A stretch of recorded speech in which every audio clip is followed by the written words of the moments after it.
안녕하세요. 반갑습니다. 고신대 보건병원 신장내과 신호식입니다. 하나님의 도우심 중에 또 귀한 자리에서 발표하게 되었습니다. 발표할 기회를 주신 또 고신대 보건병원 간호부와 여러 선생님들 감사의 말씀을 드립니다. 오늘 제가 말씀드릴 내용은 수분 전해질 및 수행요법에 대한 내용이 되겠습니다. 저를 간단히 소개해드리면 현재 고신대 보건병원 신장내과 교수로 재직 중이고 장기식 연구소 소장 그리고 대한신장학회 투석이사 등을 겸하고 있습니다. 먼저 체액량 장애에 대해서 말씀드리겠습니다.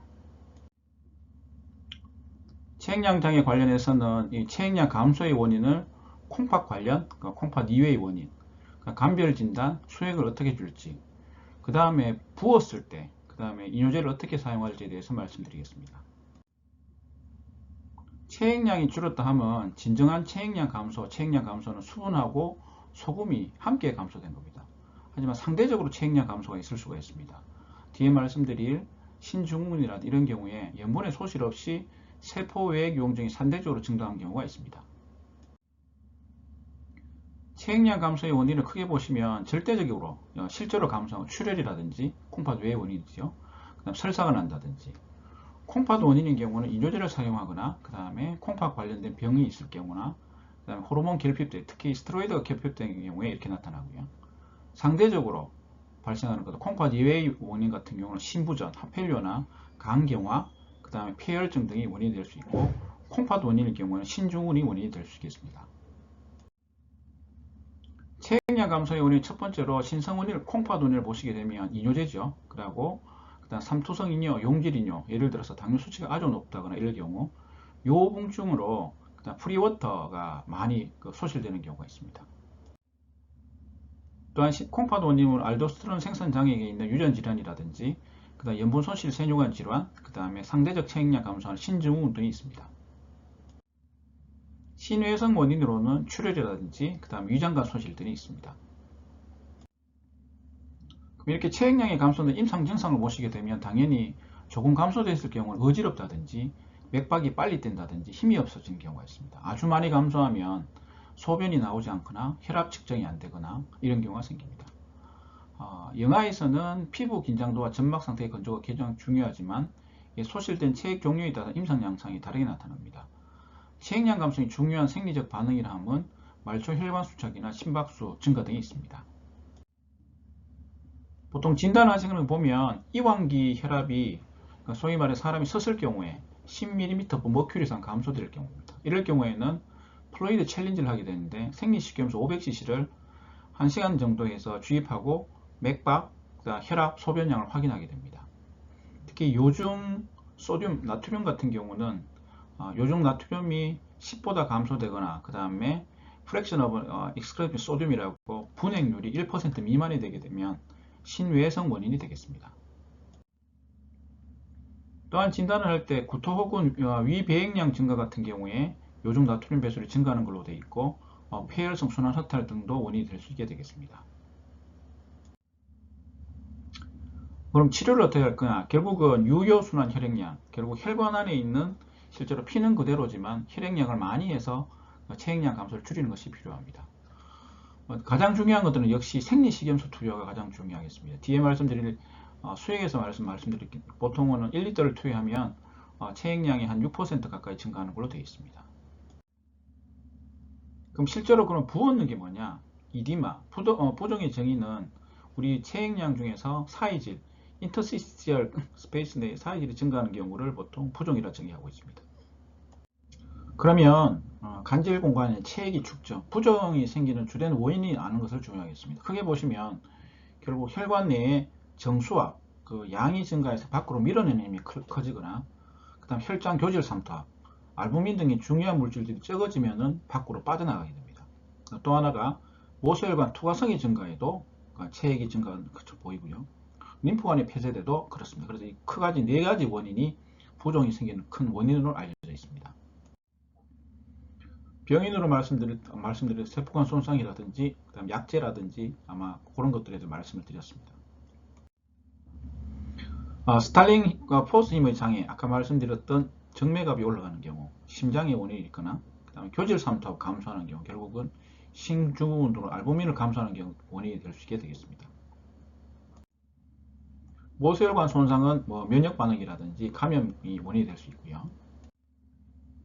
유효 동맥약 감소, 예를 들어서 심박 출량이 감소한다든지 염분과 수분이 저류되면 또 부종이 발생할 수 있습니다. 레닌 엔지오텐신 알도스테론 시스템으로 인해서 엔지오텐신 2 같은 경우는 전진 혈관을 수축하거나 콩팥에서 염분과 수분 제어 흡수에 관여하게 됩니다. 기타 림프관 폐쇄라든지 심부전, 그 다음에 간경화, 약물 특발성 부종이 원인이 될 수 있겠습니다. 부종의 원인 질환에 대해서는 간단히 좀 자세히 보시겠습니다. 정맥과 림프관이 막히게 되면 당연히 흐르지 않기 때문에 압이 올라가겠죠. 그 다음에 부종이 생기고 다시 혈액량이 감소하고 체내 수분과 염류를 저류되는 이 악순환을 겪게 됩니다. 우려혈성 심부전, 심장의 기능이 감소하면 수분이 저류되고 정맥계에 축적되고 심박 줄량이 감소하고 다시 그렇게 되면 전체 혈액량이 적은 것처럼 느껴지기 때문에 레닌 엔지오텐신 알도스테론 시스템이 활성화돼서 수분과 염분 저류가 발생하게 됩니다. 그 다음에 신증후군을 포함한 저알부민 상태 같은 경우는 교질 산파 감소 때문에 부종이 발생하게 됩니다. 다음 부종의 원인으로 간경화를 보시게 되면 간정맥 유출이 차단되고 내장 혈장난과 간내 림프혈액의 형성이 증가합니다. 그래서 다시 간내 고혈압이 생기게 되고 콩팥 염분 저류가 발생하게 됩니다. 또 저알부민 혈증이나 그런 알도스테론 장애로 역시 또 부종이 발생하게 됩니다. 약물에 의한 부종을 보시게 되면 비스테로이드 항NSAID를 보통 표현하죠. 그 다음에 고혈압 약제나 스테로이드 호르몬제도 생기고 성장 호르몬이나 이런 약제들도 원인이 되는 것으로 되어 있습니다. 특발성 부종 같은 경우는 혈관, 모세혈관의 투과성 증가와 연관이 되어 있습니다. 국소 부종 같은 경우는 예를 들어서 혈전 정맥염이라든지 이런 것들이 있을 경우, 그 다음에 전신 부종이 있으면 먼저 가장 확인해 줄 게 심장, 간, 콩팥의 원인인지 꼭 확인이 필요하겠습니다.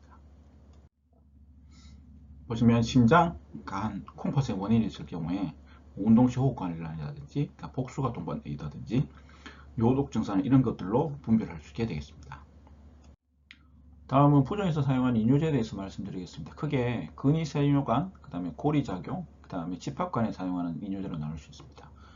근위세뇨 이뇨제 같은 경우는 아세트졸라마이드 같은 경우는 중탄산염이 근위세관 제습소를 방해하는데요. 주로 안과에서 사용하고 특히 많이 부어 있을 때 아주 효과적인 이뇨제 역시 고리작용 이뇨제, 퓨로세마이드가 가장 효과 있는 이뇨제로 되어 있습니다. 다음은 원인세뇨 작용 이뇨제로서는 시아자이드가 보통 작용하고, 그 다음에 집합관 작용 이뇨제 같은 경우는 스피로락토나 이런 것들이 알도스테론하고 경쟁해서 그 다음에 이뇨 효과를 나타내는 걸로 되어 있습니다.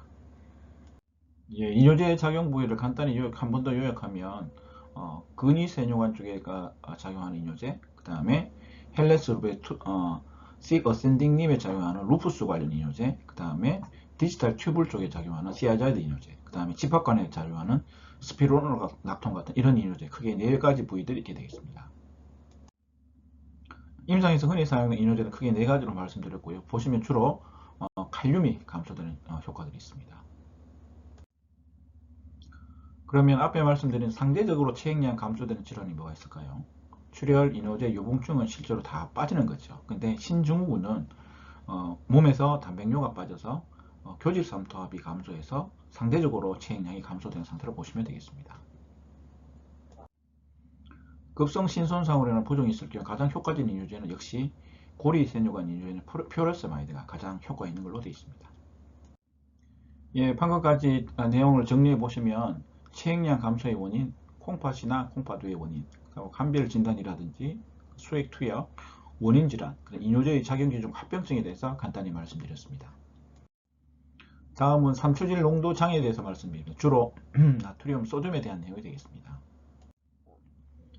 저나트륨 혈증의 간별 진단, 그 다음 모자라는 나트륨량을 계산하거나, 그 다음에 교정할 때 생길 수 있는 합병증 예방법, 그 다음에 항이뇨 호르몬이 과다하게 분비되는 상황 원인에 대한 원인, 그 다음 병태 생리, 그 다음 나트륨이 증가했을 경우, 단유증을 보이는 경우나 수분 결핍량을 계산할 수 있는 경우에 대해서 말씀드리겠습니다. 저나트륨 혈증이라 하면 혈장 나트륨이 135 이하로 감소된 경우를 말합니다. 저나트륨 혈증 대부분은 수분이 상대적으로 증가한 상태를 말합니다. 수분 증가의 원인은 섭취가 증가하거나 배설이 감소된 경우가 있습니다. 저나트륨 혈증 원인을 크게 보시면 수분 배설이 저하된 거, 예를 들어서 요요순환형이 고갈되는 경우나 이뇨제, 만성 콩팥병이라든지, 그다음 콩팥의 수분 배설이 정상인 질환들은 1차 다음증이나 그 다음에 유효체의 결핍이나 임신 이런 경우가 원인이 되겠습니다. 저나트륨 혈증 원인을 좀 더 다시 보시게 되면 통상 등장성 저나트륨 혈증의 경우는 심한 고지혈증이 있거나 고단백질 혈증, 그 다음에 진한 고장성 저나트륨 혈증 같은 경우는 고혈당이나 만니토를 투여할 경우, 그 다음에 저장성 묽어져 있는 그 다음에 혈량이 적은 저나트륨 혈증 같은 경우는 수분 및 전해질 손실을 수분만에 보충할 때 발생하는 경우입니다. 대표적으로 또 저장성이면서 전체적으로 체액량은 정상인 경우가 있습니다. 이럴 경우가 보통 시아드, 보통 항이뇨 호르몬 과분비 현상하고 그 다음에 갑상선 기능 저하증이나 부신 기능 저하증 이런 것들이 원인이 될 수 있겠고, 그 다음에 전체적으로 체액이 묽어지면서 혈량이 많은 상태일 경우에는 가장 대표적인 콩팥 문제인 신증후군이나 신부전, 그 다음에 심장 문제인 신부전, 강경변이 원인이 되겠습니다. 우리가 사용했던 이뇨제 같은 경우도 시아자이드나 고리 이뇨제 같은 경우도 저나트륨 혈증이 생길 수 있는 원인이 되겠습니다. 저나트륨 혈증 병태 생긴 세 번째로 수분과 용질 사이 불균형, 그러니까 체내의 용질이 소실되거나 증가하거나 체액량 증가가 원인이 될 수 있습니다. 저나트륨 혈증 원인 중에 가짜로 그 저나트륨 혈증 생기는 경우가 있습니다. 그 몸 안에 소위 말해 글루코스나 그 다음에 비유엔 이외에 다른 오스몰이 존재하는 경우가 있습니다. 보통 그래서 오스몰과 갭이라 해서 측정된 그 혈청의 오스몰에서 계산된 오스몰을 빼서 그 차이를 확인하게 됩니다. 그래서 가성 저나트륨 혈증 원인을 보시게 되면 정상 혈장 섬유질 용도이면서 낮은 혈장 나트륨을 보여주는 게 고지혈증이 심한 경우나 고단백질혈증이 있는 경우입니다. 또 하나 상승된 혈장 섬유질 농도이면서도 낮게 세럼 나트륨이 유지되는 경우가 혈당이 매우 높거나 마티니톨을 투여했을 경우가 있어서 환자가 저나트륨 혈증이 있을 때 이런 가짜 나트륨 혈증 원인에 대해서도 관심을 기울이는 것이 중요하겠습니다. 진단 전 접근을 보시게 되면 먼저 병력 천치, 그 다음에 체액량 확인, 신경학적 검사가 중요하겠습니다. 진짜인지 가짜인지 유린 삼투질 농도를 확인하고 그 다음 요나트륨 농도 확인이 굉장히 중요하겠습니다. 그래서 먼저 체액량 확인해서 체액량이 감소된 경우에 요나트륨이 증가되냐 감소되냐에 따라서 콩팥 때문인지 다른 원인인지, 특별히 체액량이 정상이면서 요나트륨 농도가 30 이상 되게 되면은 갑상선, 그 다음에 아까 말씀드린 시아드, 그 다음에 약제 이런 것들이 원인이 될 수 있겠습니다. 통상적으로는 체액량이 증가해서 유린 소듐이 올라가는 경우에는 콩팥 관련되는 거고, 유린 소듐이 낮아지는 경우는 보통 신증후군이나 강경변증이 원인이 되겠습니다. 시아드 같은 경우는 보통 아까 말씀드렸던 체액량이 정상이면서 저나트륨 혈증은 항인용 호르몬 때문에 발생하는 것으로 알려져 있습니다. 보통 부종이 없는 걸로 되어 있는데요. 체액 수용체가 활성화돼서 유린, 소변 나트륨하고 소변 배설이 증가합니다. 따라서 수분 저류와 2차적인 용질 사이 때문에 저나트륨 혈증이 발생하는 것으로 되어 있습니다. 시아드가 오는 원인들을 보시면 여러 가지 많습니다. 근데 통상은 암 환자인데 소듐이 떨어져, 나트륨이 낮은 경우, 그 다음에 폐렴이 있거나 이런 경우, 중추신경계 질환이 있으면서 나트륨이 낮은 경우에는 반드시 Syndrome of Inappropriate ADH, 소위 말해서 항인용 호르몬 부적절 증후군을 꼭 확인하는 것이 필요하겠습니다. 치료는 중요한 게 안전한 속도로 올리는 게 굉장히 중요하겠습니다. 특별히 적극적 치료가 필요한 경우 같은 경우는 혈장 나트륨이 110 미만일 때, 신경학적 증상이 나타날 때 치료가 필요하고요. 보통 소듐 모자라는 것들은 보통 혈장 나트륨에서 차이를 120회, 그 다음에 림바디 웨이트를 곱해서 보통 0.6을 곱한 것들을 총 모자라는 소듐 양으로 계산하게 됩니다. 기본적 치료 방침은 수분 제한하는 경우, 아까 말씀드린 부어 있거나 콩팥이 좋지 않거나 그 다음 시아드가 있을 경우, 그러니까 등장성, 보통 생리식염수로 표현합니다. 이럴 경우에는 이뇨제 사용이거나 그 다음에 진짜로 체액이 소실된 경우, 그 다음에 고장성 아주 진한 것 같은 경우는 소듐이 100 미만이 된다든지, 그 다음에 환자가 정신이 혼란할 경우는 3% NaC를 사용하게 됩니다. 아까 말씀드린 등장성에 따라서 심각한 증상이 있으면 3% NaC를 사용하고, 그 다음에 중등 조거가 있으면은 밥탄이라든지 밥탄 같은 경우는 보통 세뇨간 중에 집합관에서 수분 제한을 억제하는 약제인데요.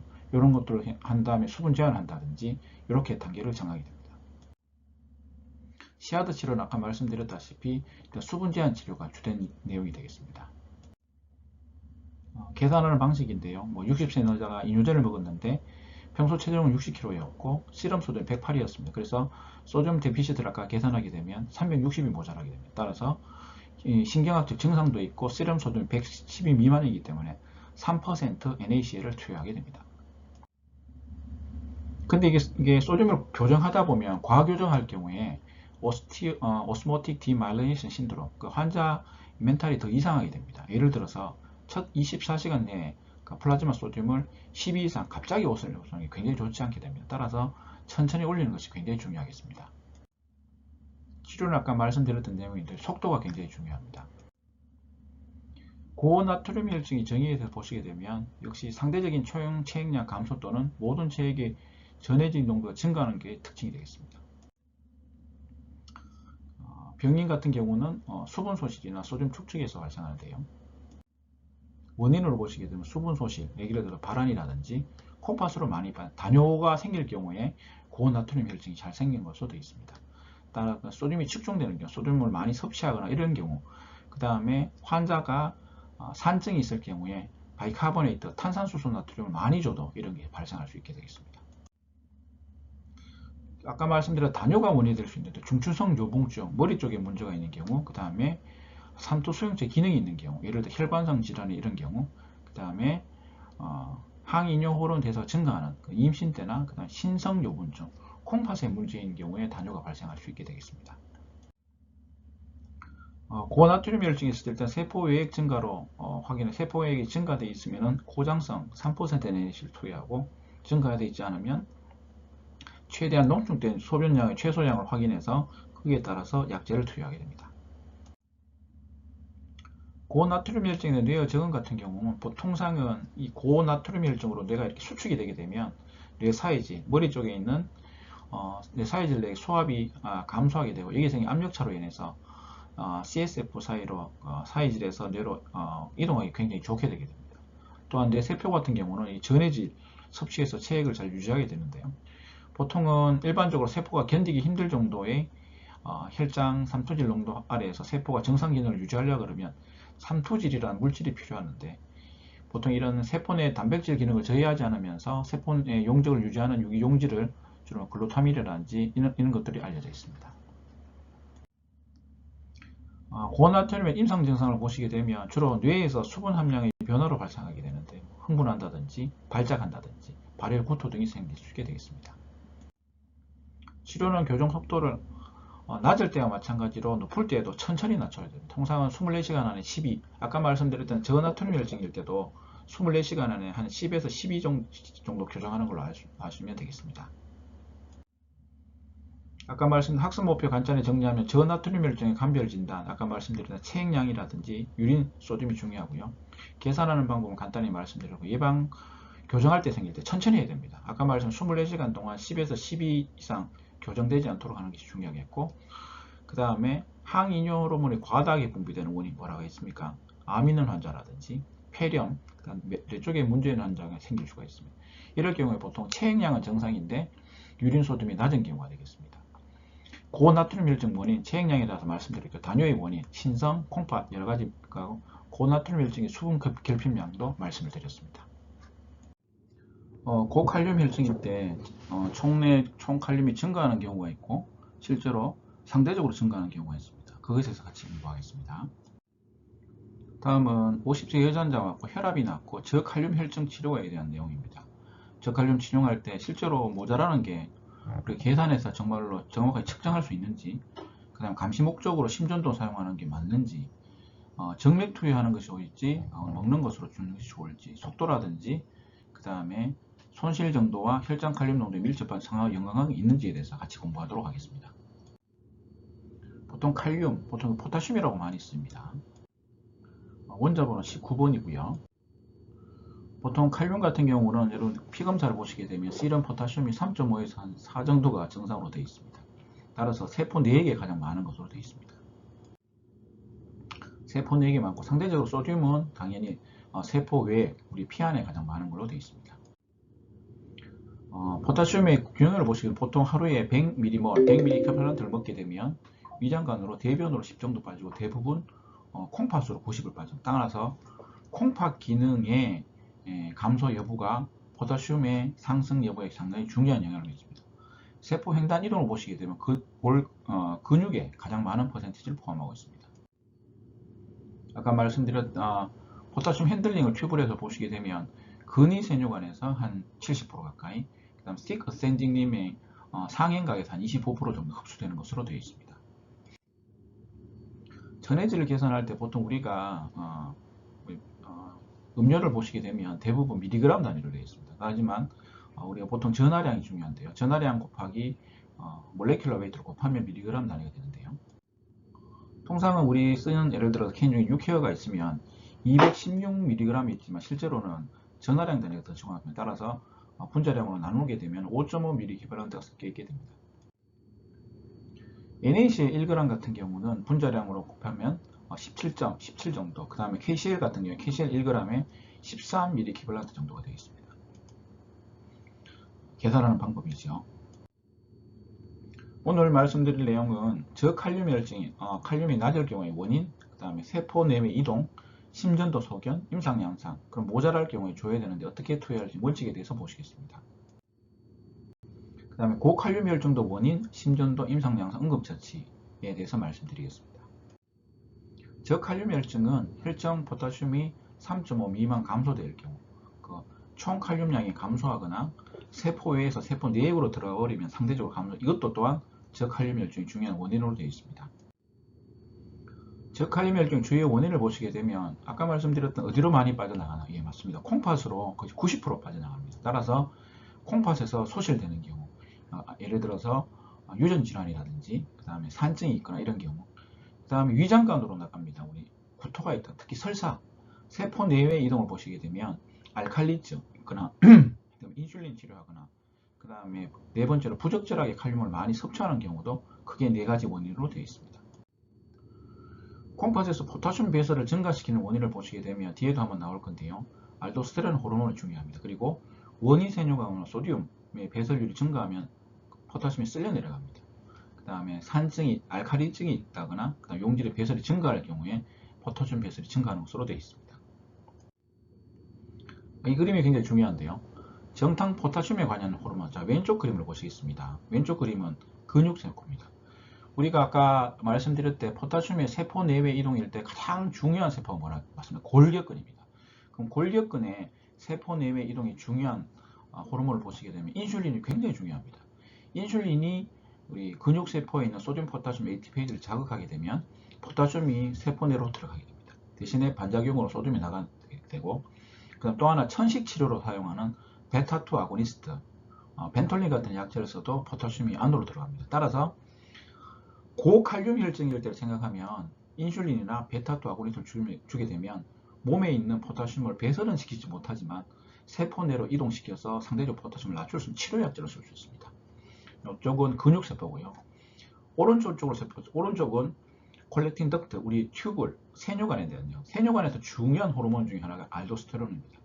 이 알도스테론을 보시게 되면 알도스테론이 높아지게 되면 포타슘이 세뇨관 내려나가서 콩팥으로 빠져나가고 그다음 소듐이 안으로 들어오게 됩니다. 따라서 알도스테론이 높아진다는 의미 중에 하나는 포타슘이 감소하고 체내로 소듐이 들어오면서 항상 소듐은 나트륨은 물하고 같이 다닙니다. 따라서 알도스테론이 높아지면 소금이 높아지고 물이 많아져서 체액량이 어떻게 될까요? 증가되게 됩니다. 따라서 정상 포타슘 균형하는 호르몬 3가지 반드시 기억하셔야 되는데요. 왼쪽 근육 쪽에 작용하는 세포 내외 이동에 관한, 세포 안으로 집어넣을 때 인슐린, 베타2 아고니스트, 세뇨관에서는 소듐 포타슘 ATPase를 이용해서 컬렉팅 덕트로, 그러니까 소변을 빠져나게 하는 게 알도스테론이다. 이 3가지를 꼭 기억해 주시길 부탁드립니다. 트랜스튜버가 포타슘 그레디언트가 있습니다. 이게 세포 내외, 세뇨관과 피 사이에 솔직히 포타슘의 농도 차이다. 농도 차를 계산을 그냥 하는 것들이 아니라 오스몰, 진하기를 나눠줍니다. 따라서 TTKG가 많이 높다는 것들은 포타슘이 많이 빠져나가, 그리고 결국 알도스테론 효과가 확실히 있다는 소리가 되겠습니다.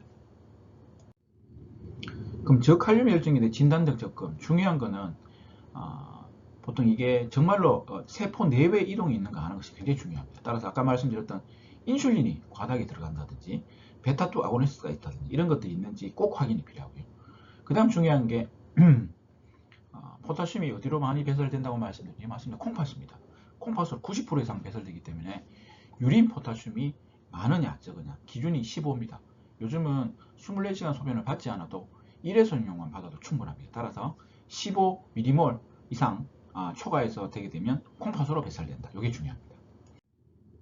그 다음 보시게 되면 혈압 상태에 다 구분합니다. 그래서 혈압이 올라가 있다. 이럴 경우에는 알도스테론이 높고 낮음에 따라서, 그 다음 혈압이 낮을 경우에는 산 염기에 따라서, 대사성 알칼리증, 알칼리증이 있으면 어떻게 될까요? 우리 몸에 알칼리증이 있으면 산이 모자란다는 뜻입니다. 따라서 콩팥의 세포 내에 있는 하이드로젠, 산이온이 밖으로 나오면서 방대급부로 포타슘이 세포 안으로 들어가게 됩니다. 따라서 포타슘이 낮아진 효과가 있겠죠. 그 다음에 알칼리증에 대해서는 유린 클로라이드를 통해서 구토라든지 기타 질환들을 분별하게 됩니다. 따라서 포타슘이 낮을 경우에 아까 말씀드렸던 세포 내외 이동을 확인하고, 그 다음에 유린 포타슘의 높고 낮음을 확인하고, 고혈압, 그 다음에 체액량에 따라서 분류해서 산염기에 따라서 나누어서 원인을 확인하게 됩니다. 부적절한 섭취, 보통은 콩팥에도 최대 보상 기준 작동되려 하면 한 거의 열흘이 걸립니다. 따라서 결핍 정도는 한 200 정도 되는데요. 그 다음에 세포 내외 이동, 아까 말씀드린 인슐린, 그리고 바륨 중독이라든지, 그 다음에 저칼륨 혈증성 주기성 마비도 원인으로 되어 있습니다. 포타슘 균형에 관한 호르몬 아까 말씀드렸고요. 세포 내외 이동 말씀드렸습니다. 위장관 소실, 아까 말씀드렸다시피 포타슘이 배설되는 기전은 아까 말씀드린 가장 많은 것들이 어디라고 했습니까? 예, 콩팥 90, 그 다음에 위장관으로 10%, 특히 설사를 많이 할 경우에 콩팥 외에 그 다음에 칼륨을 소실할 수 있는 가장 흔한 원인 설사가 됩니다. 따라서 환자가 저칼륨 혈증으로 내원했을 때 설사 여부를 확인하는 게 굉장히 중요하다고 했습니다. 그 다음 콩팥을 통해서 개설되는 것, 광물 부신 겉질 호르몬 과다, 사실상의 알도스테론이 많아지는 상태가 보시면 되겠습니다. 중요한 몇 가지 유전 질환이 있는데, 보시면 바터 증후군이라는 게 있습니다. 이 바터 증후군은 우리 보통 퓨로세마이드, 루프 이뇨제가 작용하는 딱 그 위치인데요. 거기에 소듐 포타슘 ATPase를 억제해서 소듐이 흡수가 되지 않게 합니다. 그러면 소듐이 흡수가 안 되면 물과 함께 이렇게 바깥으로 많이 내려가요. 아까 말씀드렸다시피 포타슘 배설의 가장 중요한 원인 되는 게 소듐의 전달률입니다. 따라서 소듐이 흡수가 되지 않으면서 물과 함께 나가면서 포타슘이 이쪽에서 흡수가 안 돼서 많이 배설됩니다. 또 하나는 지텔만 증후군인데요. 이거는 우리 이뇨제 중에 시아자이드가 있습니다. 시아자이드 작용하는 그 위치인데요. 소듐 포타슘 ATPase, 아까 말씀드린 바타는 소듐 포타슘 2클로라이드 쉐를 억제하는 거고, 지텔만 증후군은 소듐 포타슘 ATPase를 억제해서 소듐이 흡수가 안 되니까 물이 나가면서 그다음 포타슘이 셀려 내려갑니다. 리들 증후군은 굉장히 특이한데요. 보통은 컬렉팅 덕트 쪽에 알도스테론이 작용해서 그 채널이 열려야 되는데, 이 증후군이 있는 환자들 같은 경우는 알도스테론 없이도 그냥 채널이 열립니다. 그래서 소듐이 계속 몸 안으로 들어옵니다. 물도 들어오겠죠? 그럼 어떻게 될까요? 포타슘은 밖으로 나갑니다. 그래서 이 세 가지 원인이 중요한 우리가 알아야 될 유전 질환이 되겠습니다. 바터 증후군, 아까 말씀드렸던 헬레스룹의 시크 어센딩 룹 쪽에 있는 소듐 포타슘 2클로라이드 체이를 억제해서, 다른 원인도 있긴 합니다. 그게 보통 루프 이뇨제가 억제하는 기전과 동일하게 병인으로 되어 있습니다. 그래서 아까 말씀드린 헬레복의 두꺼운 상인가에서 NaCl 제흡수가 감소되게 되면 결국은 수분이 많이 나가겠죠. 그러니까 우리 생각할 때 모자라는 거예요. 그래서 우리 몸에서 수분이 모자랄 때는 레닌, 엔지오세틴, 알도스테론 시스템이 액티베이션, 활성화되면서 알도스테론이 많이 만들어집니다. 그럼 알도스테론이 많아지면 어떻게 될까요? 말씀드렸죠. 컬렉팅 덕트 쪽에서 알도스테론, 소위 말해 포타슘을 밖으로 퍼내고 소듐을 끌어당기면서 포타슘의 하이드로젠 분비가 증가하게 됩니다. 따라서 저칼륨 혈증이 생기면서 대사성 알칼리증이 생기게 됩니다. 바터 증후군 아까 설명을 드렸고요. 진단은 보통 이제 저칼륨 혈증이 있으면서 혈압은 낮거나 정상이고 대사성 알칼리증이 있을 때 상당히 의심하게 됩니다. 감별된 질환은 아까 말씀드린 구토라든지 이뇨제, 그 다음에 하제 사용, 설사로 생길 수도 있으니까 꼭 확인하게 됩니다. 치료는 당연히 칼륨, 마그네슘 모니까 투여하는 것들이 치료로 되어 있습니다. 다음 말씀 지테말 중요는 뭐라고 했습니까? 지테말 중요는 우리 몸에 있는 우리 디스탈 컨볼리프 튜블, 보통 그쪽에 있는 티아자이드가 작용하는 위치인데요. 그래서 그쪽에 바터처럼 소듐 클로라이드 흡수가 안 되면 많이 내려가 있죠. 포타슘 흡수 안 되고, 따라서 임상 양상이 거의 비슷합니다. 포타슘이 낮고 알칼리증이 있고, 그다음 이런 식이죠. 혈압은 낮거나 정상이고. 근데 바타하고 큰 차이점은 저 마그네슘 혈증 거의 100% 나타납니다. 따라서 저 마그네슘 혈증이 있는 경우가 바타하고 큰 감별 진단이 되겠습니다. 지텔만 증후군의 변인 소듐 포타슘 채널을 이게 억제하게 됩니다. 차이점 말씀드렸죠. 마그네슘이 상당히 확실히 배설되는 게 지텔만 쪽입니다. 유린 칼슘 같은 경우는 보통 바타에서 많이 빠져나가고요. 이뇨제 같은 경우도 보시게 되면 이뇨제 사용도 아까 말씀드린 이뇨제가 결국 몸에서 소듐이 흡수되지 않아서 물과 함께 나가게 됩니다. 따라서 포타슘이 쓸려 내려가게 됩니다. 삼투성 이뇨다해서 소위 말해서 당이 높다든지 아주 진한 물질이 있을 경우에 유량을 증가시켜서 칼륨 배설량을 증가시키는 것으로 되어 있습니다. 대사성 알칼리증도 마찬가지지만 특히 알칼리증이 체액량 감소가 동반되어 있을 경우에 2차적으로 알도스테론이 높아지면서 칼륨 배설이 증가시키는 것으로 되어 있습니다. 항생제 이런 것들도 칼륨을 배설시킬 수 있다고 되어 있습니다. 신세뇨관 산증이라고 되어 있는데요. 신세뇨관 산증이라 하면 우리 몸에서 소위 말해서 이제 산이 흡수가 되지 않거나 바이카보네이트가 많이 배설되는 건데, 특히 타입 1 같은 경우는 원이 쪽에서 NaCl 재흡수가 감소돼서 체액량이 감소되고 2차성으로 알도스테론이 올라가서 발생하게 됩니다. 근위세뇨관 산혈증은 보통 근위세뇨관에서 바이카보네이트가 흡수가 되지 않으면서 다량의 중탄산염이 배달돼서 칼륨의 분비가 증가되고, 이로 인해서 2차성 고알도스테론 혈증에서 저칼륨 혈증이 발생되는 것으로 되어 있습니다. 신세관 산증을 크게 정리해 보면 타입 1, 그러니까 원위세뇨관, 세뇨관의 거의 끝에 있는 이쪽에서 보통 돼서 하이드로젠 이온의 배설 장애가 생겨서 pH가 상대적으로 높습니다. 그 다음 돌도 잘 생기고, 타입 2 같은 경우는 말씀드렸다시피 근위세뇨관에서 바이카보네이트, 염기가 흡수가 되지 않아서 같이 쓸려내는 포타슘이 감소돼서 유린 pH는 감소되는 걸로 되어 있고, 타입 4 같은 경우는 상대적으로 레닌이 낮고, 그러니까 보통 당뇨에서 잘 생기는 걸로 되어 있습니다. 포타슘은 상대적으로 높은 걸로 되어 있습니다. 신장을 통한 칼륨 소실의 주요 원인 질환 중 리들 증후군은 보통 클레팅 덕트 쪽에 원래 알도스테론을 작용해서 채널이 열려야 됩니다. 그게 아니고 계속 열려 있습니다. 따라서 소듐은 계속 소듐과 물은 몸으로 들어오고 포타슘은 계속 배설되게 됩니다. 에피테리얼 소듐 채널이라고 되어 있는데 이게 계속 열린 상태가 된다고 생각하시면 되겠습니다.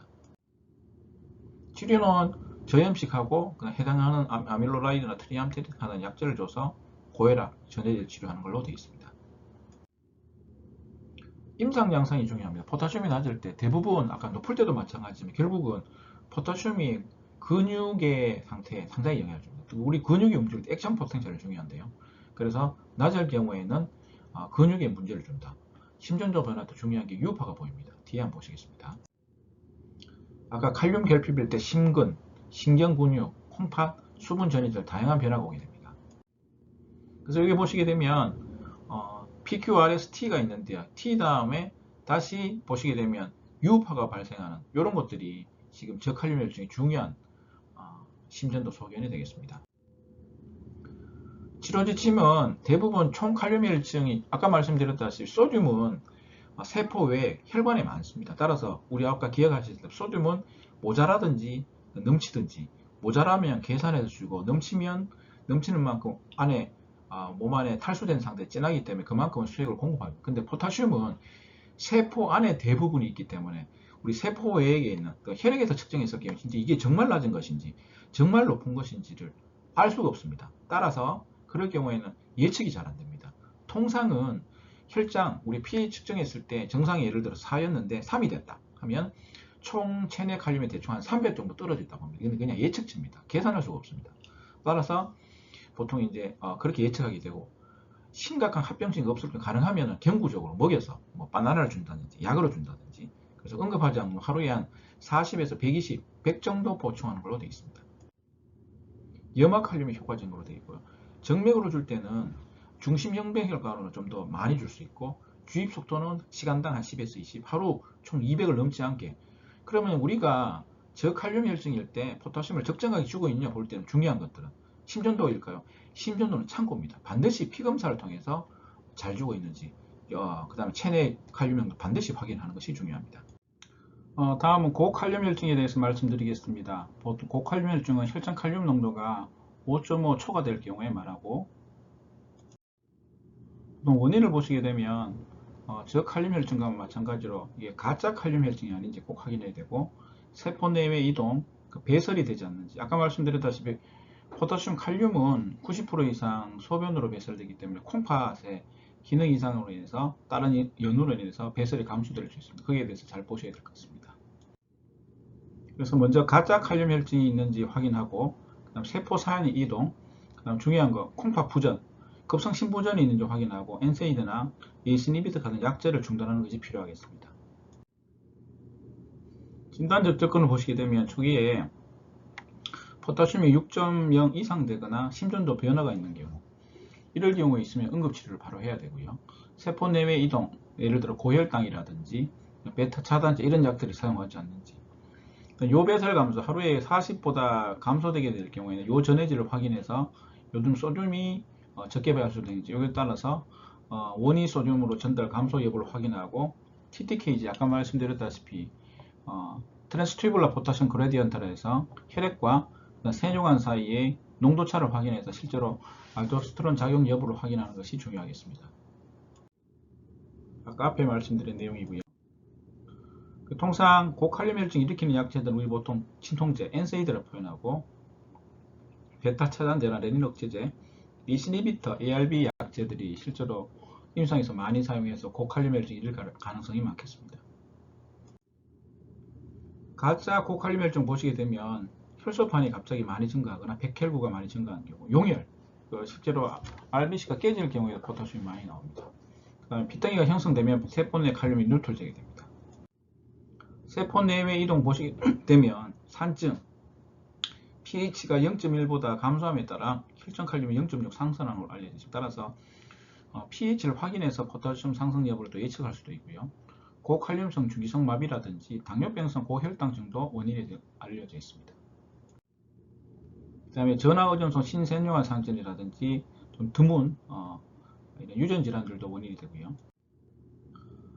중요한 게 심전도 소견이 되겠습니다. 통상 보시면 정상일 경우 아래쪽에 PQRS, T 이렇게 아주 정상적으로 구분되다가 점점 포타슘이 많아지면 이렇게 T파가 높아집니다. 점점 높아지면서 QR에서 이렇게 벌어지다가 나중 되면 심실세동처럼 파형처럼 돼서 굉장히 위험한, 환자가 사망할 수도 있는 굉장히 위험한 상태가 가게 됩니다. 이렇게 보면 T파가 이렇게 빼쪽빼쪽 계획증이 높게 나타납니다. 이렇게 사인파처럼 막 하죠. 치료 원칙은 일단은 제일 좋은 거는 칼륨을 빨리 체외로 배출하면 좋겠지만 그게 쉽지 않습니다. 일단은 몸 안에 칼륨이 높아진 상태에서 심근의 흥분을 억제하기 하는 게 필요합니다. 그게 제일 중요한 게 칼슘 치료가 되겠고, 그 다음에 세포 내로 넣는 거 아까 말씀드렸죠. 인슐린이라든지 베타추 작용 약제를 넣어서 세포를 이동시키고 그 다음에 배출을 시켜야 됩니다. 할 수 있는 방법은 관장을 시키는 이온 교환 주지라든지 투석 치료를 써서 제거하는 것이 필요하겠습니다. 아까 말씀드렸다시피 칼슘 글루코네이트, 심근의 흥분성을 일단은 안정화시키고 그 다음에 글루코스나 인슐린을 주어서 세포 내로 이동시키고 양이온 교환 수지를 이용해서 관장하거나 먹여서 배출시키게 됩니다. 제일 좋은 거는 혈액 투석이 되겠습니다. 칼슘 글루코네이트 같은 경우는 일단은 피파가 없어지고 QRS가 이렇게 넓어질 경우 보통 한 칸에 0.04세컨드예요. 0.12, 3칸 이상 벌어지게 되면 QRS가 넓다고 말합니다. 거기는 10% 칼슘 글루코네이트를 주어서 칼포즈라고 보통 표현하는데요. 2, 3분에 걸쳐 정주를 하게 됩니다. 그 다음에 가장 좋은 치료는 혈액투석으로 되어 있습니다. 오늘 말씀드릴 내용은 간단히 정리하겠습니다. 저칼륨혈증의 원인, 저칼륨혈증이든 고칼륨혈증이든 보통 원인이 진짜인지 가짜인지 구분을 하고 그 다음에 세포 내외 이동이 있는지 확인하고 그렇게 중요합니다. 그리고 콩팥으로 배출 여부라든지 중요합니다. 이동에 관여하는 인자들, 아까 말씀드렸던 뭐 산증 상태라든지 특히 알칼리 상태가 되게 되면 소위 말해 산이 모자라기 때문에 세포 내에 하이드로젠 이온, 산이 나오면서 포타슘이 세포로 하나 들어가게 됩니다. 그래서 상대적으로 저칼륨 혈증이 발생할 수 있고요. 심전도 소견을 보시다시피 U파가 있습니다. PQRS 다음에 T가 있고 그다음 U파가 다시 나타나는 특징적이고 임상 양상은 주로 포타슘이 근육에 굉장히 많기 때문에 근육에 관련된 힘이 없다든지 이런 것들이 많습니다. 칼륨의 투여 원칙은 가능하면 경구 투여가 중요하고 그 다음에 말초혈액, 그 다음에 중심정맥혈액에 따라서 투여하는 속도가 다릅니다. 당연히 중심정맥이 많이 투여할 수 있고요. 하루에 총 투여할 수 있는 용량 이런 것들을 잘 지켜야 되고 또 하나가 심전도만 가지고 투여 원칙을 정하시면 안 됩니다. 항상 피 검사를 해서 시럼 포타슘이 실제로 올랐는지 잘 확인하는 것이 중요하겠습니다. 고칼륨혈증 원인도 말씀드렸다시피 결국 가짜 고칼륨혈증인지 활용하고 세포 내외 이동, 산증이 있을 경우에 보시면 하이드로젠 이온이 많아져서 세포 내로 들어가게 되고 세포 내에 있는 포타슘이 나오게 됩니다. 따라서 칼륨이 더 올라가게 됩니다. 그런 세포 내의 이동이라든지 그 다음에 진짜로 감소된 거, 배설이 감소된 거, 콩팥에 급성심부전이 있다든 이런 경우. 심전도 소견 기억나시죠? T파가 뾰족해지면서 QRS가 벌어져서 나중에 사인파처럼 되게 됩니다. 임상양상 심할 경우에 부정맥으로 사망할 수도 있고 응급처치는 일단은 심근의 흥분성을 감소시켜야 됩니다. 따라서 심근의 칼슘 글루코네이트를 투여하고 세포 내로 집어넣기 위해서 인슐린이라든지 베타2 아고니스트를 투여하고 그 다음에 체외로 제거할 수 있는 양이온 교환 수준에서 관장하거나 먹이거나 그 다음에 제일 좋은 치료는 혈액초석이라고 말씀드렸습니다. 저칼륨혈증의 진단적 접근 보시게 되면 포타슘이 낮을 경우에 결국 유린 포타슘을 측정해서 15가 중요하다 했습니다. 그래서 그에 따르는 TTKG를 계산해서 확인하게 되고요. 세포 내외 이동 포타슘의 경우에 꼭 확인하는 것이 중요하겠습니다. 다음은 수액과 체액량 평가, 수액요법, 수액치료의 가이드라인에 대해서 말씀드리겠습니다. 수분 체액량 보시게 되면 우리 몸에서 세포 내액이 3분의 2, 세포 외액이 3분의 1이 되겠습니다. 그 중에서도 혈관 내 볼륨은 전체적으로 따지면 12분의 1이 되겠습니다. 앞에도 말씀드렸지만 전체적으로 소듐, 나트륨은 세포 외액에 많고 피검사를 해보면 한 140 정도 되고 포타슘은 세포 내액에 많은 것으로 되어 있습니다. 내 몸에 있는 물을 보시게 되면 70kg 남성을 기준으로 할 때 토탈 바디 워터는 보통 0.9를 곱하고요. 그 다음 ECF 볼륨을 곱하면 한 14리터, 실제로 혈관 안에 있는 볼륨은 거기 12분의 1 정도 되는 3.5리터 정도가 되겠습니다. 체액구액관 장벽을 보시게 되면 아까 말씀드렸던 세포 내에 세포 외액은 혈관 내와 그 다음에 인터스티셜 플루이드 이렇게 나뉘게 되죠. 당연히 소듐은 세포 외액이 많고 세포 내에는 역시 포타슘이 많습니다.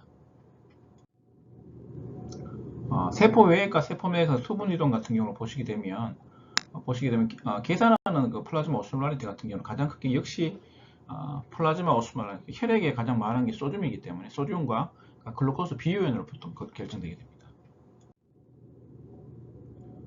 전해질을 보시게 되면 우리가 가장 흔한 소듐 같은 경우는 11번, 그 다음에 포타슘 같은 19번 전해질 원자번호를 가지고 있습니다. 우리 보통 알고 있는 전해질 양 같은 경우에 보통 알고 있는 캔에 보시게 되면 대부분 질량 단위로 되어 있습니다.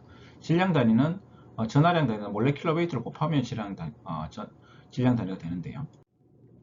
보시면 대표적으로 뉴케어 같은 경우에 나트륨 같은 경우 130mg, 칼슘, 그 다음 칼륨 이렇게 되어 있습니다. 그래서 동상을 보시게 되면 NaCl 1g 같은 경우는 보통 1g에 17mg, 그 다음에 KCl 같은 1g 같은 경우 13 정도 되게 됩니다. 우리 몸의 수분 근육을 보시게 되면 하루에 우리가 한 1에서 1.5리터를 마시게 됩니다. 그 중에서 세포, 그 다음에 셀룰라 메타볼리즘으로 워터가 한 500cc 정도 생성되는데요. 소변으로 한 1에서 1.5리터, 그 다음 인센시블로서 500더, 각 네트가 맞춰지게 됩니다. 수분 근육 두 번째로 보시게 되면 세포 외액의 오스모랄리티가 증가하게 되면은 CNS 오스모 리셉터가 반응하게 되고 항이뇨 호르몬이 나오게 돼서 소변이 나가지 않게 되고 그 다음에 물을 보존하게 됩니다. 또 다른 것이 보게 되면 서큘레이트 볼륨이 10% 이상, 소위 출혈이라든지 설사라든지 이런 것도 바로 리셉터가 작용하게 되면 엔지오텐신2가 증가가 되고 갈증, 그 다음 워터를 얻게 되는 이런 과정을 가지게 됩니다. 소변과 수분의 재흡수를 보시게 되면 대부분 근위센뇨간에서 60-70% 이상 흡수되고 그 다음 thick ascending lim에서 한 15에서 25% 정도 흡수되는 것으로 되어 있습니다. 다음으로는 정질 용액과 교질 용액에 대해서 말씀드리겠습니다. 수액은 무슨 역할을 할까? 우리 보통 하는 것, 소위 말해서 그냥 물을 주는 효과도 있지만 결국은 제일 중요한 거 수분과 전해질 보충이 가장 중요하다 하겠습니다. 어떤 수액을 쓸까? 종류가 굉장히 많습니다. 그리고 아까 말씀드렸던 크리스탈로이드 교질 용액과 콜로이드 정질 용액이 있습니다. 뭐 쉽게 설명하면 교질 용액 같은 경우는 건데기죠. 쉽게 말하면 알부민이라든지 스타치, 크리스탈로이드 같은 경우 주로 전해질이 많습니다. 살린이라든지 링거 락테이트가 크게 두 가지로 나누게 되겠습니다. 인트라비너스 정맥류로 수액을 투여하는 것들은 보시게 되면 처음 사용했는 게 19세기에 콜레라 치료를 한다고 처음 사용이 되어졌습니다. 이후에 뭐 링거 솔루션이라든지 노말 살린이 나오게 되는데요. 그러면 그 안에 포함되어 있는 전해질 양을 보시게 되면 우리가 가장 많이 쓰는 노말 셀린 같은 경우 소듐이 154, 당연히 클로라이드도 154. 하트만 솔루션, 링거 락테이트라고 하는데요. 보시면은 소듐이 130, 클로라이드 109 정도 포함되어 있고 기타 포타슘 4라든지 그다음 칼슘 3 정도가 포함되어 있습니다. 그럼 1리터를 초과했을 경우에 우리 몸에 분포되는 양을 보시게 되면 쉽게 말하면 5% DW 같은 경우에는 아주 이분하게 펴집니다. ICF, ECF 따라서 혈관 내에 12분의 1이 되기 때문에 1리터를 투여하게 되면 100cc 미만이 남게 되고 노말 셀린의 경우에는 우리 몸을 생각해 보면 ICF만 관여하게 됩니다. 따라서 그에 해당하는 4분의 1인 250cc가 몸에 남게 됩니다. 따라서 우리가 출혈이 있다든지 그러니까 바이탈, 생체 지형이 흔들리는 상황 같은 경우는 노말 셀린을 투여한 이유가 여기에 있게 됐습니다. 수액제를 크게 네 종류로 나누게 되면 아까 말 등장성, 노말 셀린 생리식염수로 하죠. 154가 포함되어 있고 그 다음에 하브셀라인의 절반 정도 그렇게 포함되어 있습니다. 아까 말씀드린 포함되어 있던 내용을 보시게 되면 0.9% 셀린은 보통 노말 셀린이라고 하죠. 클로라이드가 154 정도, 링거스 락테이트가 109 정도 포함되어 있습니다. 따라서 노말 셀린을 다량 투여하게 되면 클로라이드로 인한 하이퍼클로레믹 메타볼릭 에시도시스가 생길 가능성이 있다고 합니다. 아이소토닉 0.9% 셀라인 같은 경우 우리 보통 노말 셀라인을 포함이 되고 클로라이드가 많이 포함되어 있고 아까 말씀드렸다시피 클로라이드가 많아지는 대사성 산증이 생길 수도 있습니다. 크리스탈로이드, 아까 말 생리식염수, 그 다음 포도당, 이런 소위 말해 전해질과 수분 공급. 콜로이드 같은 경우는 주로 건데기죠. 알부민이라든지 스타치, 덱스트란 등이 있습니다. 크리스탈로이드 같은 경우는 골고루 이렇게 퍼지지만 콜로이드 같은 경우 주로 세포 내액만 이렇게 남게 되죠. 등장성으로 이렇게 되면 링거 락테이트, 그 다음에 노말 셀린 같은 경우 이렇게 소위 말해서 ECF에만 분포하게 되고요. 그 다음에 덱스트로즈 같은 경우는 이분하게 퍼집니다. 따라서 혈관 내에는 그의 12분의 1에 해당하는 한 85cc 정도가 분포하게 됩니다. 수액의 체액 내 분포에 대해서 말씀드렸다 그죠? 플라즈마 콜로이드 같은 경우는 혈관 내에만 분포하니까 예를 들어 100cc 주면 100cc가 있죠. 그런데 소듐 같은 경우는 크리스탈로이드 같은 경우는 그 ECF만 분포하게 됩니다. 따라서 1리터를 분포하게 되면 거기에 대한 4분의 1 해당하는 250cc가 남게 되고 워터 5% DW 같은 경우는 골고루 분포합니다. 전체적으로 12분의 1에 해당되니까 한 85cc가 혈관 내에 남게 되게 됩니다. 아까 말씀드렸던 1리터를 투여했을 경우에 각각의 혈관 내, 그 다음에 인터스티시알, 그 다음에 세포 내에게 분포되는 것들을 표현하고 있습니다. 다음은 정질 용액과 교질 용액에 대해서 간단히 말씀드리겠습니다. 정질 용액 크리스탈로이드인데요. 소위 말해서 혈관 내의 공간으로 자유롭게 확충될 수 있는 작은 분자들, 전해질로 이런 전해질 용액을 하겠습니다. 기본적으로 염화나트륨, NaCl을 포함하고 있고 70-80% 정도는 혈관을 빠져나가서 조직 간액으로 분포하게 됩니다. 우리가 가장 흔하게 아는 것은 등장성 식염류 0.9% NaCl을 하죠. 아까 말씀드렸다시피 1리터를 투여하면 혈장량은 275, 조직 간액은 875 증가, 전체적으로 1.1리터의 용적 증가 효과가 있게 되겠습니다.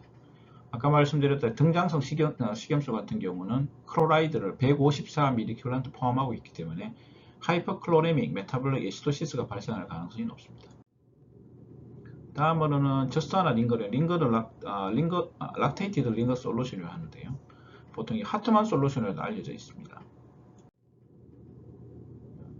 그 다음에 정상 pH를 가진 정질 용액을 보시게 되면 플라즈마 솔루션이라든지 이럴 경우에는 칼슘 이온 대신에 마그네슘 이온이 함유되어 있어서 보통 칼슘 이온에 의한 혈관 수축의 예방 및 효과가 있다고 알려져 있습니다. 다음 정질용으로 포도당 용액이 있습니다. 포도당 1g은 보통 한 3.4칼로리를 제공할 수 있는데 1리터에 쉽게 말하면 한 170칼로리를 공급할 수 있게 되겠습니다. 그러면 교질용액 콜로이드와 크리스탈로이드 정질용액이 어느 효과가 좋으냐? 보통 3에서 4리터 이상의 수액 쾌거가 필요한 경우에는 교질용액과 정질용액을 보통 1대3 비율로 함께 투여하는 것이 되어 있습니다. 보통 스타치라든지 알부민 등이 보통 그 중요한 교질 용액으로 되어 있습니다. 그 중에서 알부민을 보시게 되면 25% 알부민 100cc를 투여하게 되면 총 한 450cc가 증가하게 됩니다. 5% 알부민 용액 같은 경우 등장성이기 때문에 보통 500cc 투여하면 보통 500cc가 혈관하게 남게 됩니다. 덱스트란 같은 경우는 보통 10% 덱스트란 1g을 넣으면 30cc 물을 끌어들이게 됩니다. 따라서 6% 들이대고 신장 기능이 저하거나 이럴 경우가 가능성이 있기 때문에 사용할 때 주의가 필요하다고 하겠습니다. 스타치의 경우에는 보시게 되면 이 스타치가 혈액 응고에 미치는 영향을 보시게 되면 혈소판 기능을 억제한다든지 이런 게 있기 때문에 24시간 투여되는 스타치 용량을 1.5리터 미만으로 이하로 줄이거나 혈액 응고 이상 있는 환자에서는 사용을 제한하는 것으로 알려져 있습니다. 일단 정질용액과 교질용액을 선택하는 임상 조건을 보시게 되면 첫 번째 탈수로 인해서 저혈혈증이 생기면 당연히 크리스탈로이드, 정질용액, 대표적으로 0.9% NaCl, 등장성 식염수가 가장 유리하다고 되어 있고요. 15% 미만의 경한 출혈 시에도 효과가 있는 것으로 되어 있습니다. 하지만 3, 4리터 이상 아주 다량의 수액이 필요할 경우는 교질용액과 정질용액을 1대3 비율로 함께 투여하는 것이 도움이 된다고 합니다. 그 다음에 부정의 위험성을 보시게 되면 정질용액, 크리스탈로이드 같은 경우에는 많은 양이 조직 간 인터스텔 플루이드로 이동되기 때문에 이렇게 많은 양을 정맥으로 주사하게 되면 말초 부종이 발생할 수도 있습니다. 비용과 효율성을 보시게 되면 교질용액은 당연히 비쌉니다. 알부민 같은 경우에.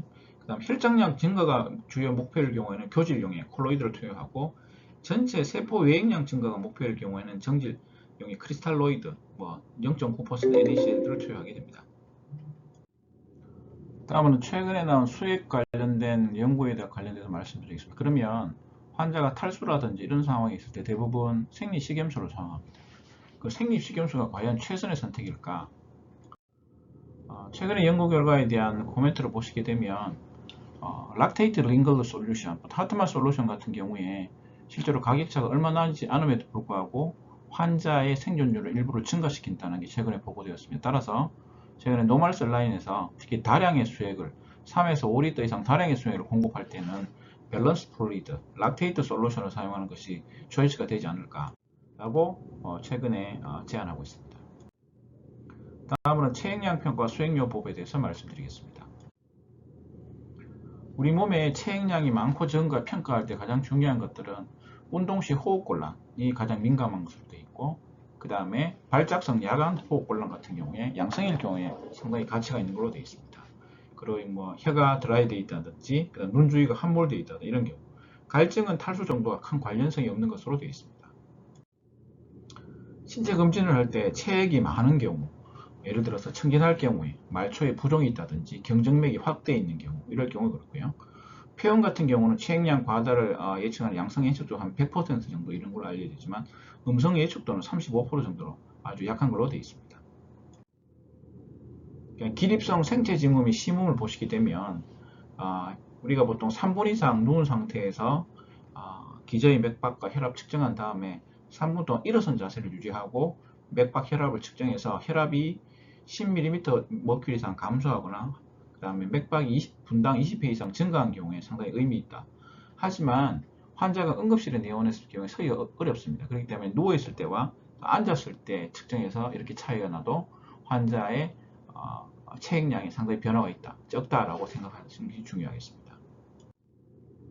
그 다음에 흉부 엑스레이 같은 경우도 체액량 과다에 매우 유용한 것으로 되어 있습니다. 그 다음 요즘 피검사로 보시게 되면 보통 프로비엠피라 표현하는데 나트리유리틱 펩타이드 같은 경우에 펩타이드 감소한 경우에 그 신부전을 배제하기 위한 음성 예측력이 상당히 뛰어나는 걸로 되어 있습니다. 생체 임피던스라 해서 우리 보통 비만 검사하는 것처럼 이렇게 확인하게 되는데 구획벽 체액량을 예측할 수는 없는 상황이라서 아직까지 정확하게 사용되어 있지는 않습니다. 그럼 우리가 유지 수액요법을 사용할 때 어느 정도 해야 되느냐? 보통은 수액, 플루이드를 투입할 때 중요한 거는 물하고 전해질 투입을 했습니다. 그리고 영양 공급이 중요하죠. 그래서 통상은 여롭고 먹지 않으면 활동성이 없는 입원 환자의 경우에는 보통 전해질 없는 수액 한 1% 미만 정도를 할 수 있게 되겠습니다. 콩팥 기능이 정상일 경우에는 보통 합셀라인과 5% DW에 KCl 20ml 개발한테 섞어서 한 2리터 정도는 것이 보통 정상 수액 공급량으로 되어 있습니다.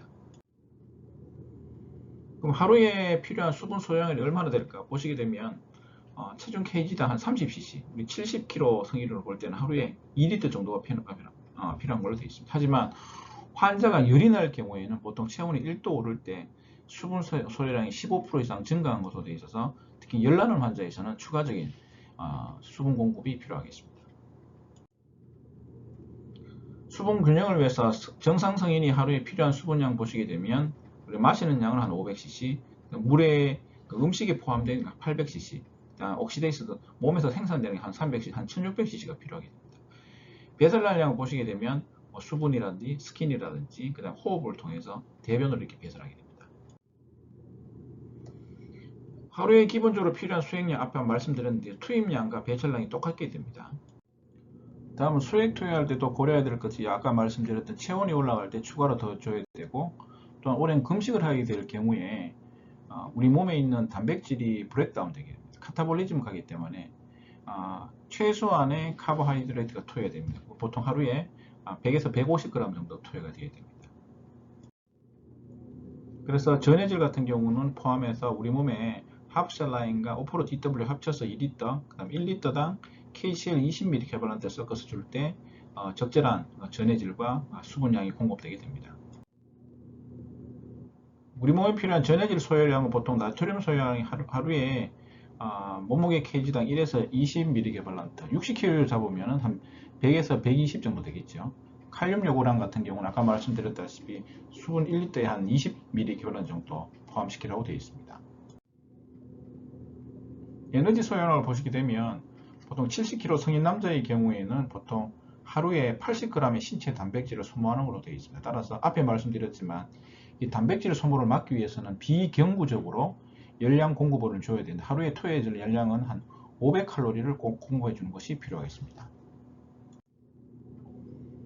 수액 투여라는 것들이 순간순간 계속 바꾸게 됩니다. 아마 근무하시다 보면 우리 의사 선생님과 우리 간호사 선생님 간에 서로 소통하면서 환자의 상태를 확인해서 계속 수액 투여량 등 종류를 또 결정하게 됩니다. 보충 수액요법 같은 경우는 체액량이나 전해질 이상을 교정하는 것을 목표로 하고 특별히 아마 아침마다 일반 병동 같은 경우는 보통 체중, 특히 카디올로지, 심장내과나 간내과, 그다음 네프롤로지 같은 경우에 체액량 변동이 있는 과 같은 경우 반드시 아침마다 체중을 재서 체중을 재는 이유는 우리 몸에 체액량의 단기간의 변화를 알 수 있는 가장 정확한 것이 아이온은 보통 인풋 아웃풋은 보통 참고로하고 체중 변화가 굉장히 중요합니다. 그래서 경증 또는 중등증 혈증 같은 경우는 소변량이나 불감성 소실 포함해서 보통 투여하게 되고 선택하는 것들은 아까 말씀드렸다시피 생리식염수 0.9% NaCl이 보통 체액량 보충에 가장 도움이 된다고 했습니다. 하지만 최근에 하이퍼클로레믹 메타볼릭 애시도시스라는 이것들을 고려하면 다량 하루에 3에서 5리터 이상 다량의 수액을 공급할 경우에는 생리식염수보다는 락테이트 링거 솔루션, 밸런스 솔루션을 선택하는 것이 트렌드가 되어가고 있습니다.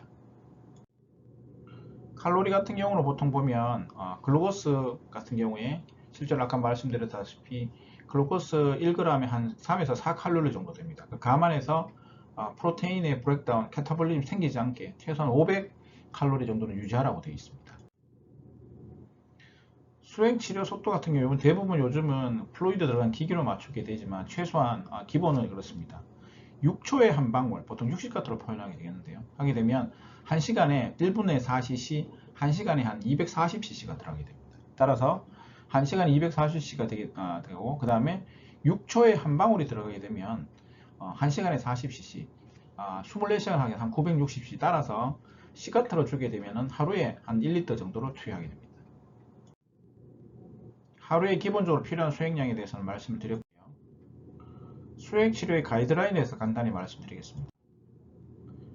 일단은 필요한 것들이 리서스테이션 응급을 한 다음에 그 다음 리플레이스먼트 필요한 양을 공급하고 메인테너스 유지요법을 하게 되고 그 다음 경구요법을 먹이는 걸로 변화하게 됩니다.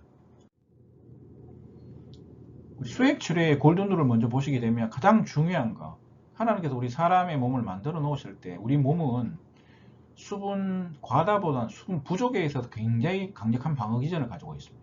하지만 수분 과다에 대해서는 수분이 배출할 수 있는 능력이 굉장히 떨어진다고 보시고, 항상 그래서 환자가 수분이 많지 않은 데에 대해서 항상 적극적으로 봐야 되겠고, 그 다음에 수분 공급을 결정하는 데 있어서 소변량, 그 다음에 피부를 통한 수분 손실을 반드시 아는 것이 중요하겠습니다. 그래서 환자가 입원하게 되면 특별히 콩팥기내감 만성콩팥병 환자라든지 그 다음에 급성신손상 환자가 생겼을 경우에 이럴 경우에는 소변량 체크가 굉장히 중요하고, 세변 전에 투여되고 있는 전해질과 영양분의 양과 초기의 ECF 볼륨을 반드시 아는 것이 중요합니다. 우리가 보통 수액을 투여할 때 아까 말씀드렸다시피 0.9% NaCl 생리식염수 같은 경우는 소듐 같은 경우 154 정도 포함되어 있고, 락테이트 링거 솔루션 같은 경우 한 130 정도 되어 있고, 그 안에 포함되어 있는 게 뭐가 있는지 알고 투여하는 것이 굉장히 중요하겠습니다. 네 번째로는 수액 치료의 목적, 이게 탈수가 돼서 공급하는 목적인지 영양 공부의 목적인지 분명히 하는 것이 중요하겠습니다. 보통 4월 미만의 단기간 수액 치료 시에는 보통 칼슘, 마그네슘, 인 등 이가이온을 포함하지는 않습니다. 그래서 보통 포타슘 같은 경우는 하루에 한 20에서 60 정도, 40에서 60 주기도 합니다. 그 다음에 NaCl 같은 경우는 한 100mm몰, 100mg 정도 주게 됩니다. 그 다음에 크리스탈로이드, 콜로이드 투여에 대해서 말씀드렸고, 그 다음에 다른 수액과 첨가제에 대해서 익숙하는 것이 중요하겠습니다. 수액 파트에 대해서 마무리하게 되면 일단 수액의 종류가 무엇인지 정확하게 아는 것이 중요하고, 수액을 투여할 때 탈수 상태인지 경량출혈 상태인지 다량 투여하는 것이 중요하고, 그 다음에 노말셀린 생리식염수가 필요할지 락테이트 링거 솔루션, 다량의 수액이 필요할 경우에는 락테이트 링거 솔루션을 선택한다. 그 다음에 유지 수액요법, 수액을 며칠간 계속 줘야 될 경우, 특별히 금식을 한다든지, 그 다음에 이럴 경우에는 비행 중 궤도 수정처럼 수액량이라든지 필요한 전해진 칼로리를 잘 고려해서 우리 의사 선생님과 함께 팀워크를 이뤄서 같이 하는 것이 중요하겠고, 수액 투여 속도도 중요하다 말씀드렸습니다. 통상 1초에 한 방울씩 60GT 같은 경우는 4624, 1시간에 한 240cc 정도가 투여되고요. 보통 6초에 한 방울, 6초에 한 방울씩 보통 투여하게 되면 보통 하루에 960cc, 한 1리터 정도 투여하게 됩니다. 수액 1리터씩의 체액 분포에 대해서 말씀드렸습니다. 보통 우리 몸을 전체 12분으로 나누게 되면 통상은 ICF가 3분의 2, ECF가 3분의 1 정도 차지하게 됩니다. 그 중에서도 우리 혈액관 내에 포함되는 건 전체 체액량의 12분의 1 정도 되게 됩니다. 따라서 5% DW를 1리터를 주시게 되면 이분하게 분포하기 때문에, 골고루 분포하기 때문에 통상 혈관 내에 분포하는 건 85cc 정도. 근데 노멀 셀린 같은 경우 말씀드렸다시피 우리 몸에 ECF만 분포하고 그 ECF 전체 중에 4분의 1이 분포하기 때문에 통상 1리터를 주게 되면 한 250에서 300cc 정도 분포합니다. 따라서 우리 몸에 체액량이 부족할 경우에는, 쉽게 말해 혈압이 낮을 경우에는 노멀 셀란을 선택하는 이유가 그것이 되겠습니다. 체액량 평가를 위해서는 신체 검진, 부어 있는지도 확인하고 엑스레이를 보고 그다음 혈액 검사, 프로BNP 등이 상승되어 있으면 체액량이 많다라고 종합적으로 평가하게 됩니다. 수액치료 황금률은 우리 몸은 뭐라고 말씀드렸습니까? 우리 수분 부족에 굉장히 우리 몸을 보호하지만 수분이 과다한 것에 있어서는 약합니다. 따라서 항상 우리가 수액을 많이 주고 있지 않는지, 그다음에 체액량이 과다하지 않은지에 대해서 항상 평가하는 것이 중요하겠습니다. 수분 공부를 얼마나 할 거냐, 소변량 나온 거에다 수분 손실, 예를 들어서 열이 난다든지 뭐 예를 들어 다른 데 출혈이 생기다든지 다 감안해서 주의하게 되고요. 체액량 상태 파악은 신체 진찰, 엑스레이, 혈액 검사를 파악해야 되고, 투여되는 수액이 전해지면 영양분 상태 파악이 굉장히 중요합니다. 수액 치료의 목적 중요하고 3일 이상 수액 치료할 경우에 칼슘, 마그네슘 등을 투여하는 것이 필요합니다. 마지막 오늘 전반적인 마무리 내용에 대해서 말씀드리겠습니다.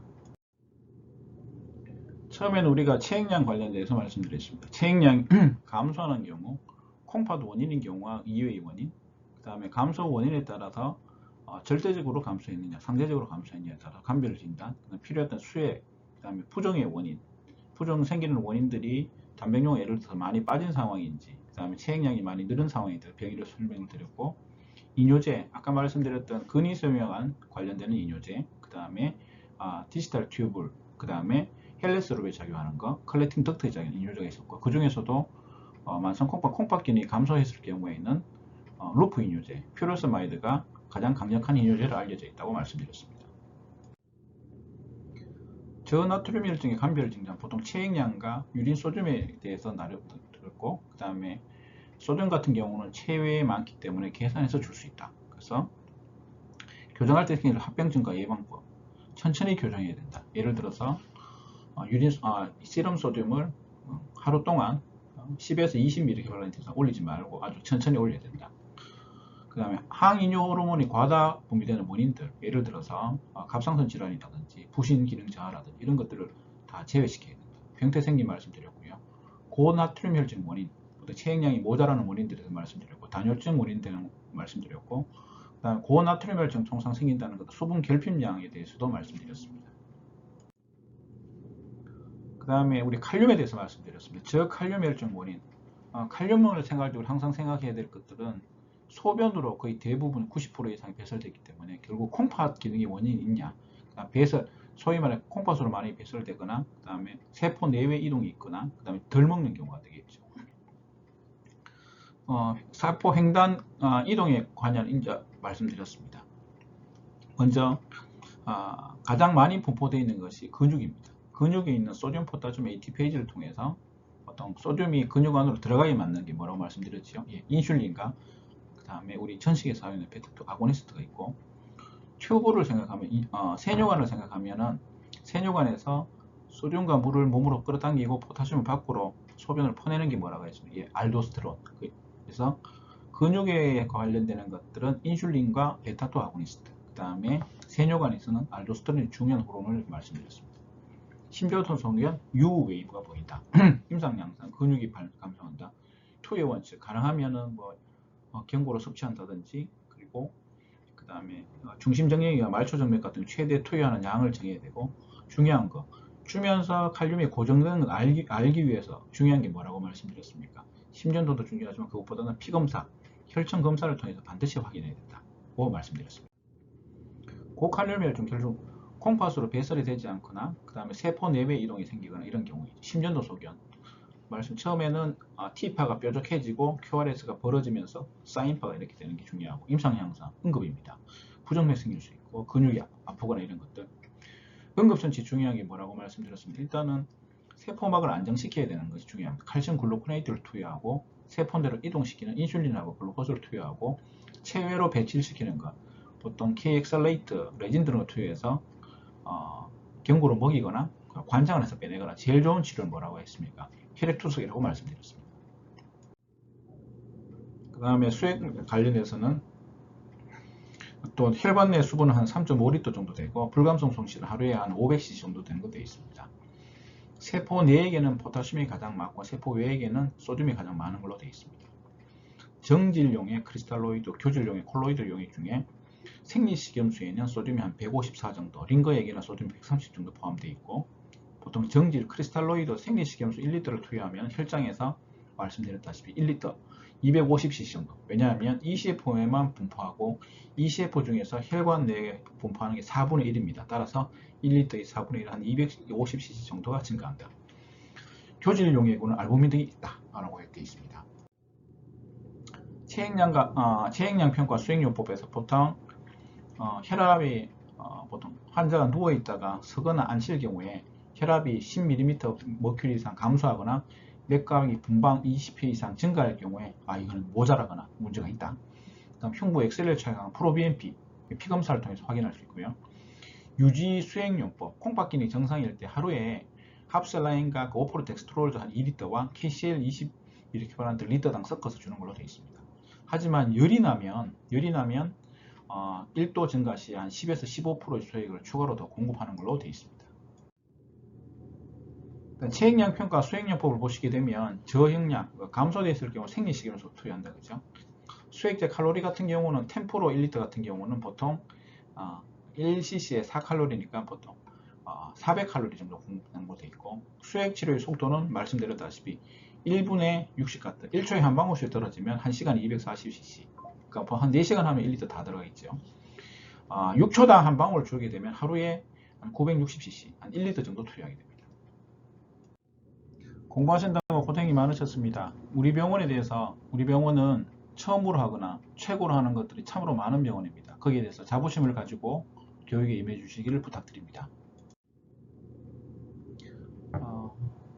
간호, 의료라는 것들이 참으로 환자를 대상으로 하기 쉽지 않은 것 같습니다. 우리가 진료하거나 여러 가지 일들을 할 때 즐기면서 하는지 힘들게 하는지 돌아보면서 즐기면서 모든 일들이 임하시기를 부탁드립니다. 환자분들을 챙기는 일은 참 쉽지 않은 것 같습니다. 하지만 말씀에 있듯이 어떤 상황 가운데서도 기뻐하면서 즐거워하면서 우리 환자분들을 함께 잘 섬겨가기를 기도합니다. 긴 시간 경청해 주셔서 감사합니다.